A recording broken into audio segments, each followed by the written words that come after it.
अगर आपको पता चले कि आप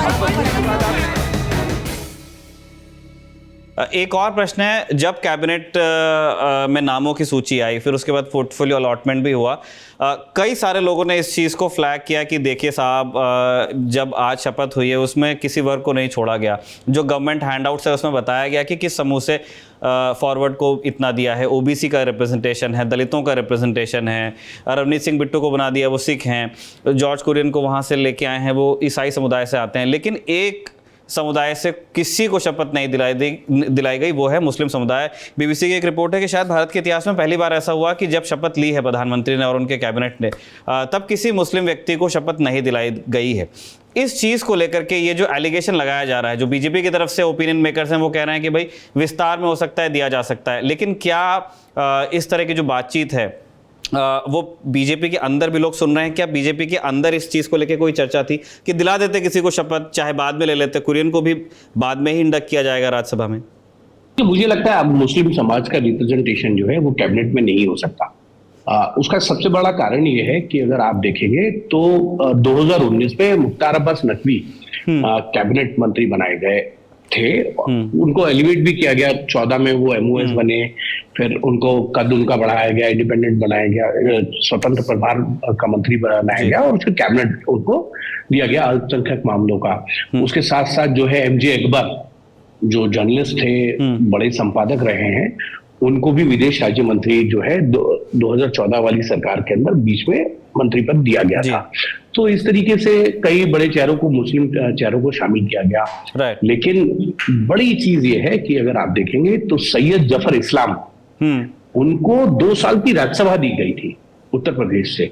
मध्य प्रदेश की सरकार बनाने की सरकार जो बनी थी उसमें बड़ी भूमिका ज्योतिरादित्य सिंधिया को लाना, उनके साथ कोऑर्डिनेशन करना, वाया बड़ौदा जितनी बातचीत हुई है उसमें जफर इस्लाम आ गए, उसमें सईद जफर इस्लाम का बड़ा भूमिका थी, रोल था। उसका उन्हें जो है रिवॉर्ड जो है वो मिला भी था, उसका रिवॉर्ड उन्हें मिला था। 2 साल की राज्यसभा सदस्य दे गए। उनको बड़ी उम्मीद थी कि जब उनका टर्म खत्म होगा तो उनको दिया जाएगा। मुख्तार अब्बास नकवी को भी इस बात का बड़ा वो था, भरोसा, विश्वास था कि जब उनकी राज्यसभा खत्म हो रही है तो उनको जो है दोबारा राज्यसभा में लाकर पार्टी जो है उन्हें कैबिनेट में जगह देगी। लेकिन ऐसा नहीं हुआ। और जब मुख्तार अब्बास नकवी और आरसीपी सिंह दोनों की राज्यसभा एक ही साथ खत्म हुई थी तो प्रधानमंत्री नरेंद्र मोदी ने दोनों को धन्यवाद दिया था और ये कहा था कि आपने जो देश के लिए सेवा की है वो बहुत जरूरी, देश की जो सेवा की है उसके लिए बहुत बहुत धन्यवाद। आप कैबिनेट में रहें, इसके लिए आप सबका, दोनों का हृदय से धन्यवाद।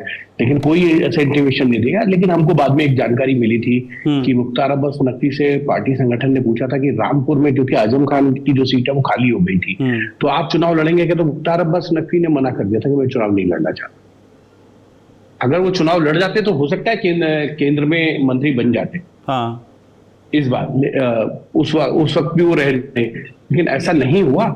और मुझे लगता है अब ज्यादा जो रिप्रेजेंटेशन है मुस्लिम वो नहीं होगा, क्योंकि एक चीज और ध्यान दीजिए आप, जो भारतीय जनता पार्टी के अंदर कोई भी मुसलमान सांसद नहीं है। सर बीजेपी आप कह रहे हैं जब एनडीए की सरकार बनी, ना लोकसभा में है, उसमें जी हाँ दिया गया, और एनडीए को भी आप मिला के देख लेंगे तो लोकसभा के अंदर माइनॉरिटीज में से नहीं है, कोई भी नहीं है।